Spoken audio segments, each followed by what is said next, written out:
नमस्कार।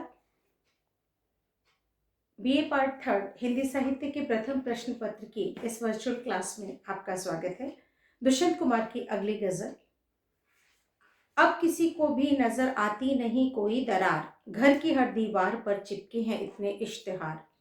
आप बचकर चल सकें तो ऐसी कोई सूरत नहीं, रह गुजर घेरे हुए मुर्दे खड़े हैं बेशुमार। रोज अखबारों में पढ़कर ये ख्याल आया हमें, इस तरफ आती तो हम भी देखते फसले बहार। मैं बहुत कुछ सोचता रहता हूँ पर कहता नहीं, बोलना भी है मना सच बोलना तो दरकिनार। इस सिरे से उस सिरे तक सब शरीके जुर्म हैं, आदमी या तो जमानत पर रिहा है या फरार।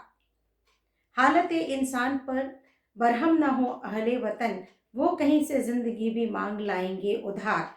रौनक जन्नत जरा भी मुझको रास आई नहीं, मैं जहन्नुम में बहुत खुश था मेरे परवरदिगार।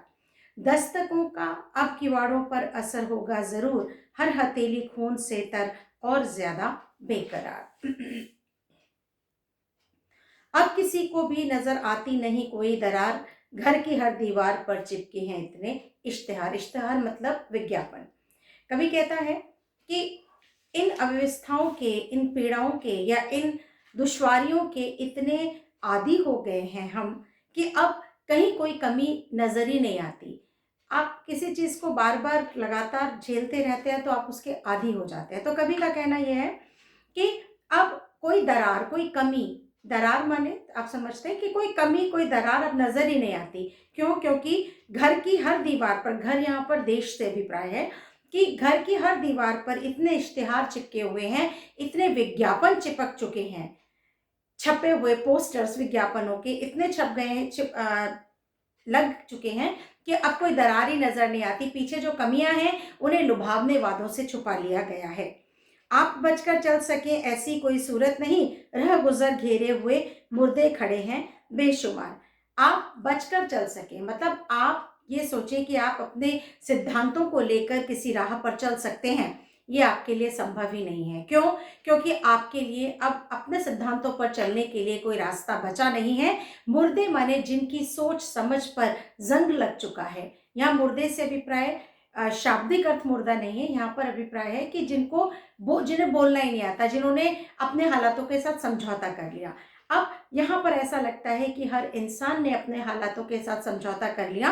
अब अपने सिद्धांतों के हिसाब से या अपनी शर्तों पर या अपने कल्याण के लिए या अपनी अस्तित्व की लड़ाई के लिए अपने सिद्धांतों पर चलने की कोई राह गुजर, कोई रास्ता बचा ही नहीं है।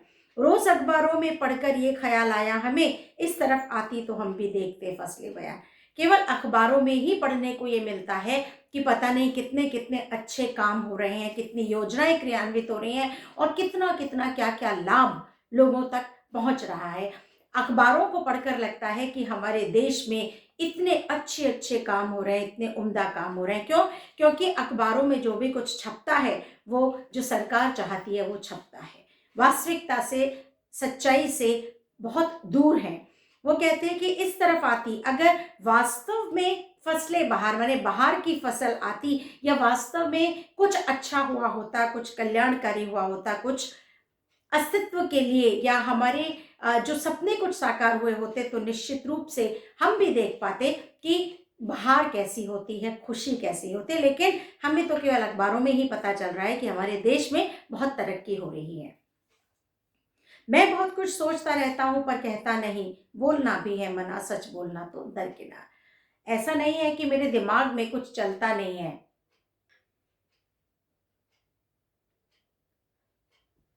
ऐसा नहीं है कि मेरे दिमाग में कुछ चलता नहीं है या मुझे कुछ समझ नहीं आता या मैं स्थितियों को समझ नहीं पा रहा, लेकिन व्यवस्थाएं ऐसी हैं कि सच बोलना तो बहुत दूर की बात है, बोलना तक भी मना है। माने विरोध दर्ज कराना तो बहुत दूर की बात है, अपनी बात कहना तक भी मुश्किल है। इस सिरे से उस तरह तक सब शरीके जुर्म हैं। जहां नजरें उठाएं, जहां तक दूर दूर तक दृष्टि जाती है, वहां तक सब किसी ना किसी जुर्म के शिकार हैं। शरीक, शरीक माने जुर्म में सम्मिलित हैं। सभी गुनहगार हैं, आदमी या तो जमानत पर रिहा है या फरार। माने जो वास्तव में पीड़ित हैं वो तो जुर्म वो तो कौन कहलाते हैं? अपराधी कहलाते हैं। और जो अपराधी हैं उन्हें आदमी कहा जाता है, और वो या तो क्या है, जमानत पर यहाँ है या फिर वो फरार हो चुके हैं। माने जो गलत हैं उन्हें इंसान कहा जाता है और जो सही है उन्हें अपराधी कहा जाता है इस शासन व्यवस्था में। हालत इंसान पर बरहम न हो अहले वतन, वो कहीं से जिंदगी भी मांग लाएंगे उधार। हालत इंसान पर बरहम, रहम माने दया दिखाना, अहले वतन, इस देश में किसी की हालात पर, किसी की हालातों पर या किसी की स्थिति पर दया करना, रहम करना कोई ज़रूरी नहीं है, या ऐसा हो कि इस देश में किसी के हालात पर, किसी के दुख तकलीफ पर कोई दया दिखाए, ऐसा नहीं है। वो कहीं से जिंदगी भी मांग लाएंगे उधार। क्यों? क्योंकि जो पीड़ित हैं, जिनकी स्थिति खराब है, वो तो कहीं ना कहीं से जिंदगी उधार मांग ही लाएंगे। माने उन्होंने तो जीना सीख ही लिया है, वो तो हर स्थिति में जी ही लेंगे। तो उन पर दया दिखाने की या उनके कल्याण की बात करना इस देश में जरूरी नहीं रहा। रौनक जन्नत जरा भी मुझको रास आई नहीं, जन्नत की, स्वर्ग की जो रौनक थी, स्वर्ग का जो आनंद था, वो मुझे तो कम से कम पसंद नहीं आया, मुझसे तो सहन नहीं हुआ। मैं जहन्नुम में बहुत खुश था मेरे परवरदिगार, हे मेरे परवरदिगार, हे मेरे ईश्वर, मैं तो इस नर्क में ही बहुत खुश हूं, कम से कम मैं अपने लोगों के साथ तो।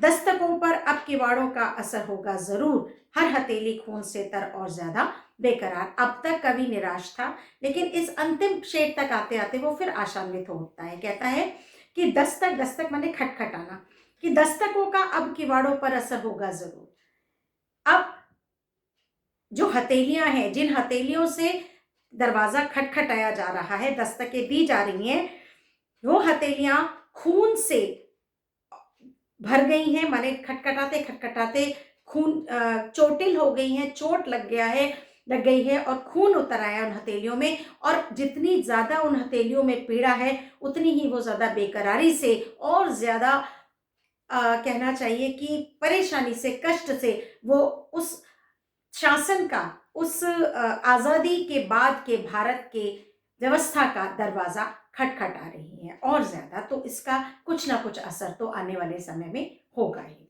धन्यवाद।